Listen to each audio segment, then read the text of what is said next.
In this video, we're going to demonstrate comfort with movement and reintroducing some of the things we may have cut out due to pain. Josh here, Back in Action podcast, and today we are rebuilding the back. Before we get started, there's some things we need to talk about. Number one is we're going to make some assumptions. You're willing to do some work to feel better, and we don't know all of the things that go into a potential diagnosis, or even if there is a diagnosis. What we're looking at is essentially I'm uncomfortable and I'm looking to get out of pain or to at least feel better via movement.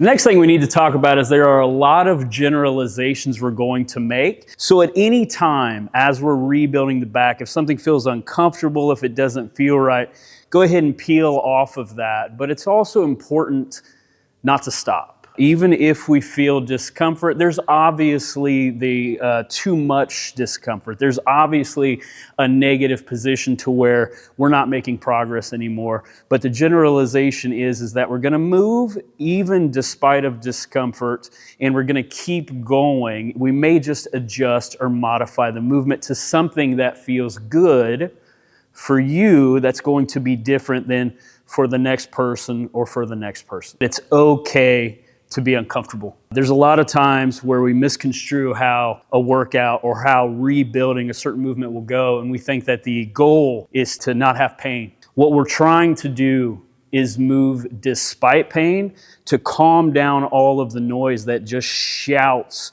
that we can't do something, that this I'll never do again, that I can never move like this again.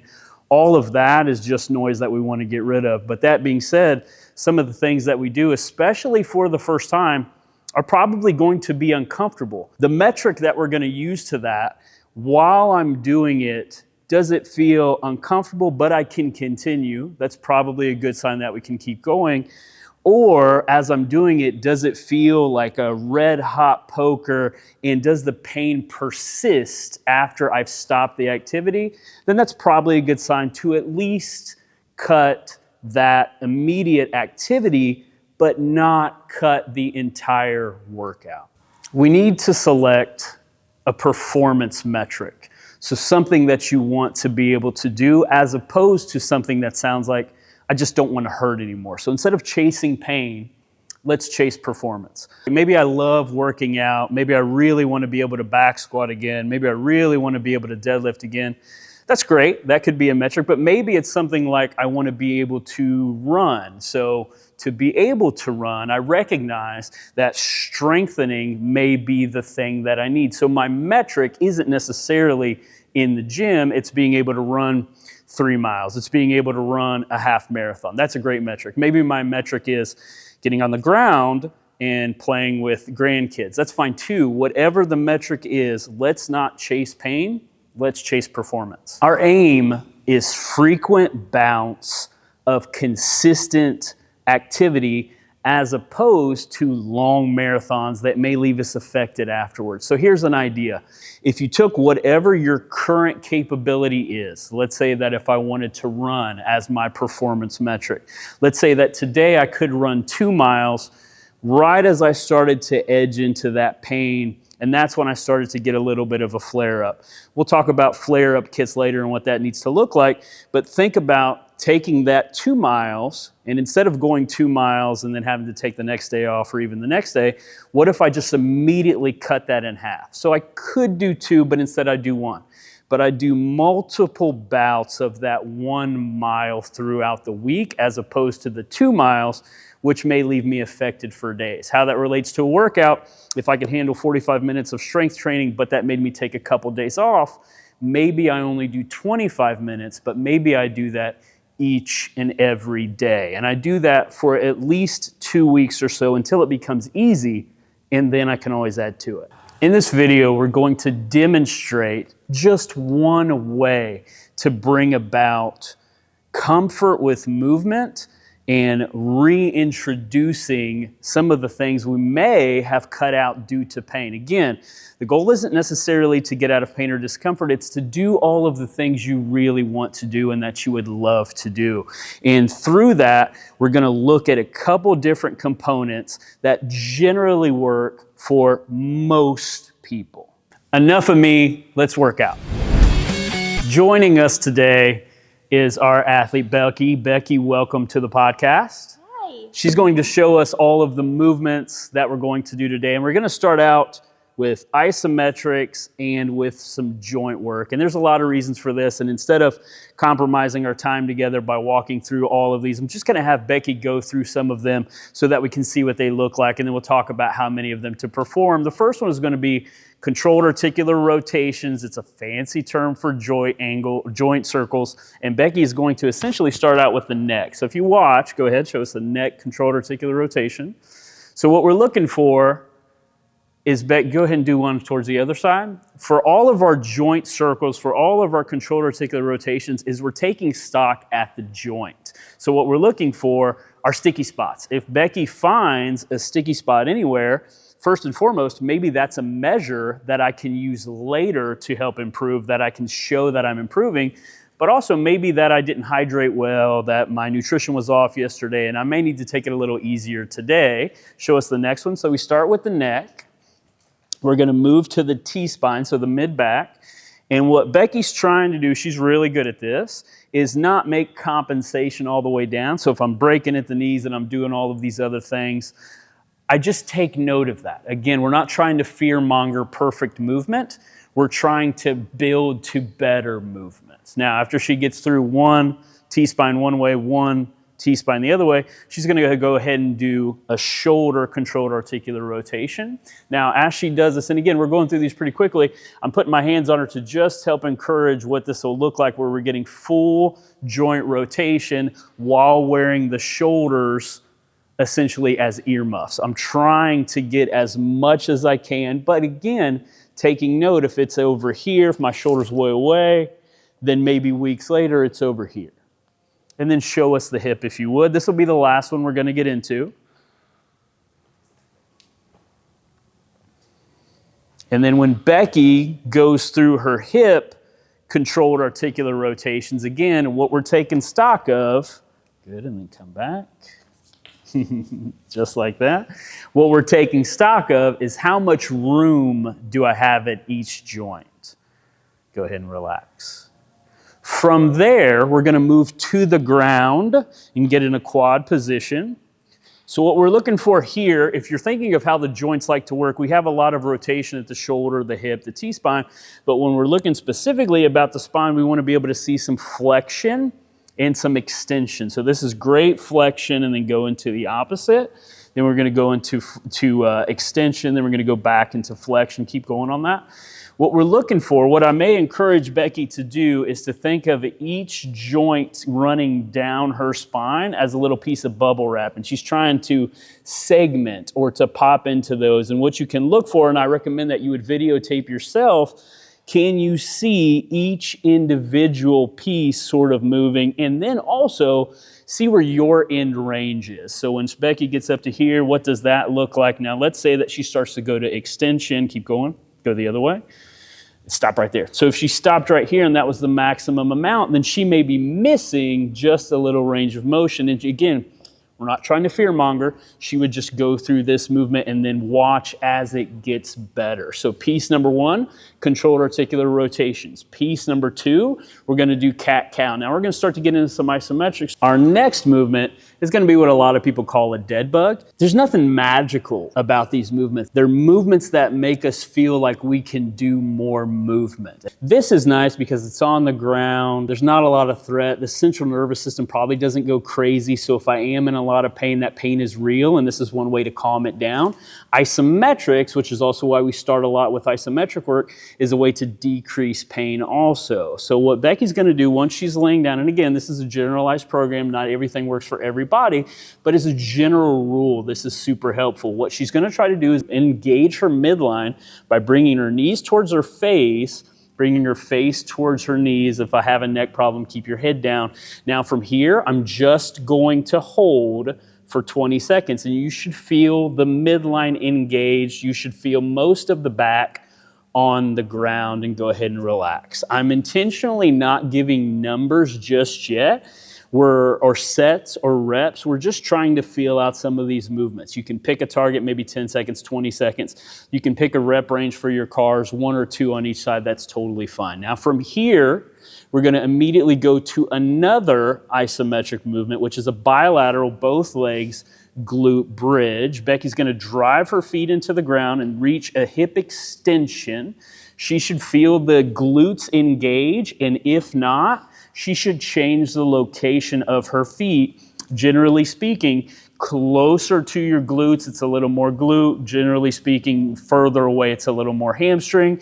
And then again, she's going to hold for 10 to 20 seconds. Maybe she does that for 3 sets and then relax. Our last movement during our first workout iteration is just going to be a squat hold. We're continuing that idea with isometrics, just building that sort of positional aptitude where I feel good, this doesn't feel threatening. Becky's gonna go into a little bit of a squat position. Let's call it right there. So there's a lot of range that we can get to, which is great because as an athlete, I have a lot of options. What we're looking for is loading the hip. Go ahead and come back up. So again, I recommend that you film yourself doing these. If Becky was to just bend at the knee, shoot right there. So if she was just to bend at the knee, what we might find is a little bit of knee dysfunction. Go ahead and come up. But if she's willing to push her hips back just a little and then sit into the squat position, good, come up a little. Fantastic. We're going to hold this for roughly 10 to 20 seconds. Now here's some of my points of performance. I want my knees pointing wherever my toes are pointed. I want my toes slightly turned out. I want my stance to be just outside of shoulder.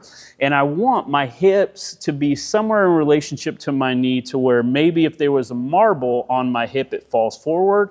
But if I feel really good, I can sink down. Now if the marble will go down a little bit more. If the marble was at my knee, it would fall back. Those are all options. Go ahead and come up.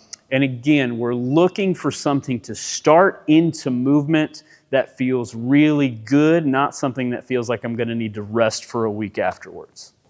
We're going to run our first workout for 2, 3, even 4 weeks. It's going to be different for everybody. We're going to do it until it feels easy, where I can do it 2, 3, 4 times in a week, and I just walk away feeling like I really didn't do too much, which is really how a lot of our workouts should feel. They should make us feel better at life, not like we have to recover for 2 or 3 days. Now that being said, my second workout is going to preserve the first few movements and every workout thereafter. So we're trying to set the stage to calm the central nervous system down with familiar movements in the beginning. You can call those warm-ups, and then we will segue into other things as we go.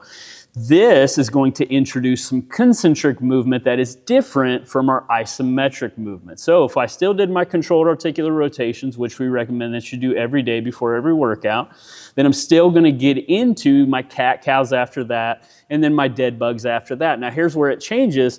Becky's going to go into our concentric bilateral glute bridge. We'll try roughly 3 sets of 10. So if you would show me what that looks like. Becky comes up, the whole body moves. It's important to note that some people can just move at the pelvis. That's great, but that's not really what we want.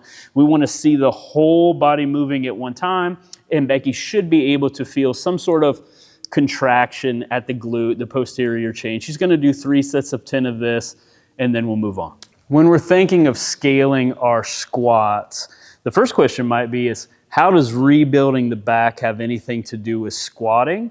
And that's a great question. What we should really be thinking about is movement we can establish that feels good, that sets the stage and primes us for movement that today might feel threatening, but tomorrow that we want to get to. Again, what's that performance metric? Do you want to be able to pick stuff up off of the ground? I think everybody says yes to that, but to just jump right into things that we may consider deadlifting, even though they may be the right thing, might not be the right now thing. So to be able to scale our squat from the isometric hold that we have in our first workout to our second workout where it's a concentric movement, I set up Becky's feet just outside of shoulder. I turn her toes out ever so slightly. I ask her to preserve her back in that the logo on her shirt is facing forward the entire time. And then she's gonna give us a set of 5 or 10, whatever feels good to whatever depth she can preserve a back angle that we'll say is neutral, if you would. So if you note the tempo, Becky has a really good tempo. She sends the hips back just a little. She keeps her big toe planted at the floor, and the first relationship with the floor is really important. And she gives us, again, roughly 5 or 10 reps. When our second workout feels easy, when it feels like I could just do it at any time and I feel like I walk away from it and everything's perfect, then we're gonna add a couple different pieces. Again, maturing the movement as we go, chasing performance, not chasing pain. So I'm gonna take out our dead bugs and I'm gonna ask Becky to get into a side plank position. She's gonna hold for 20 seconds on each side, maybe 10 seconds on each side. Now I'm gonna ask her to go ahead and drop down and keep your knees on the ground. So at this position, she can actually bend her knees, good, and just side plank, keeping the knees on the ground, just like that. That's where I'm gonna start at. 20 seconds, 10 seconds. Now, what changes this from the dead bug position is that is the entire midline being active, whereas this is more of a co-contracted position, which at the appropriate time is fantastic for the back. Go ahead and come up off of the knees. Once that's easy, I can go to a side plank position where it's just my feet and my elbow. 3 sets of 20 seconds on each side. Go ahead and come down. And then, it's keeping that same unilateral idea, I'm gonna get into the glute bridge position, lay all the way down. I'm gonna go single leg, and now I'm gonna see how 10 reps, keep going, feels on each side for roughly 3 times. And you can see how we're progressing the movement as we go while preserving other parts of the workout. After our single leg glute bridge, again, it's important to talk about some of the nuances of some of these movement patterns that we have, and there's so much to cover, and we're leaving a lot out. We know that. But one important thing is that when it comes to a lot of the musculature of the back, it's not voluntary, meaning I can kind of make my bicep squeeze. I can do all these things in terms of contraction to certain musculature, but to deep muscles within the back, those need to react. So we just want to get a little bit of a reaction drill. So what Becky's gonna do after my single leg glute bridge is find a hinge position. So within my hinge position, go ahead and come forward just a little. Within my hinge position, I'm wanting to take a relatively flat back. It's important not to fearmonger ourselves into those positions because we want to be in positions that resemble life also, but a relatively flat back position. And then I'm just gonna ask her to drop and catch the plate. Now, keep going. She's gonna do roughly 10 of these at a time, and what we're trying to do is recruit musculature that she can't voluntarily recruit, but that is more reflexive in nature. Now, go ahead and relax. From there, she's gonna pattern what it looks like to move through space in a hinge position. So what we're gonna give her is essentially a foam roller where she's gonna work through moving it into a hinge position. And what we're thinking of where we're hinging down, go ahead and come all the way up and then back down. What you should see from your athlete and what you should see when you film yourself is that your hips go back and that your shoulders or your clavicle go forward. What it should look like, if you think of a hand here and a hand here, those two never get any closer together because for every inch that I go forward, my hips go back. That's what a hinge looks like. That's what's going to differentiate it from, say, a squat position. And I'll do roughly 10 of these. There's no weight. We're just moving through space. This is exciting. we're getting to where we can start top-down deadlift. And if it wigs us out to call it a deadlift, then we'll call it an RDL. There's a lot of names for this. It's all going towards that same end where we just want to be able to pick stuff up off of the ground. The scope never changes. The degree does. Do I want to pick up 800 pounds or do I want to be able to pick up a kid? So what we're going to do now is preserve all of the movements from the previous workouts. And then I'm going to ask Becky to start with my barbell in a rack and work down. So once she does, she's going to back out. Go ahead and hold right there. She's going to back out with her barbell. She's going to set her feet directly underneath of her hips. Very different than my squat position. Go ahead and bring your feet in just a touch more. Now, from here, I'm going to make her hold this for a minute as I talk. I really, again, don't want to fear-monger this incredibly rigid midline. In fact, I believe today we know that often is the case that athletes that are in pain already have a very rigid midline. What we want to be able to do is be tight and active when we need to be, but then be able to be relaxed when we don't need to be like that. So that being in mind, I do want the back to be flat or neutral. And as Becky starts to transition, I'm looking for that hip moving back. Go ahead. What you should see, again, when you film yourself, good, plenty far, we only need to go to about the knee, so you're a little too good at it. Just cut it short just a little, about the knee, or we could even go a little higher than that, so only go to about mid-thigh. There doesn't need to be any weight on it in the beginning. There can be, but what we're looking for is a really easy 10 reps, feeling through that position of what it's like to push the hips back, keep the barbell close, keep the shoulders active and engaged, and as we go, we will move closer and closer to the floor. Go ahead and rack it up. Maybe we started rebuilding the back 6 weeks ago. Maybe we started 16 weeks ago. Again, this is a generalized program that helps a lot of athletes, but more than anything, it shows you the ideas of how to add to each workout, how to take away, how to mature the progress into, again, chase performance. So now we've done a top-down hinge or a top-down deadlift, an RDL, whatever you want to call that. Now we have the deadlift or the barbell built up for Becky so that she can start in a non-threatening, successful position. And maybe there's a little bit of discomfort. That's not a sign to stop. That's a sign to keep the weight light and keep moving until it feels better. Now, here's how we're going to set this up. Whatever our box is, if it's a couple of plates, if it's legitimate boxes, that's fine. But Becky's going to get to actually pick something up off of the ground this time. She's going to address the bar being about an inch away from her shin. She's going to pull her feet directly underneath of her hips, so tuck your feet in just a little. Now, again, what she should be getting into is having the awareness of her midline and only being as tight as she needs to be to do the task. Now, from here, once she gets tight and active, she's going to go ahead and get her hands to the bar just on the outsides of her legs. Now hold right there for me. So once she's there, I want her chin down so that she's in one straight, even a little bit more chin down. I want one straight line. I also want to have, again, a relatively neutral back position. My shins are roughly perpendicular to the ground, depending on how tall you are. Now from here, she's going to activate her lats, just getting them tight, and then pushing the floor away, all the way up. And then she'll go back down, and then all the way up. Again, she's not thinking about picking something up as much as pushing the floor away. And then she's going to pick up and hold on this last one, and I'm going to show you another thing. So just to mature this, all of the sudden, we have more progress towards the ground, all the way down. One more. And then back down. How we get to the floor is going to differ for each and every athlete. Maybe I spend 2 weeks on a very high surface, maybe I spend 4 weeks. Maybe I feel like I can go down within just 1 week and I can make progress there.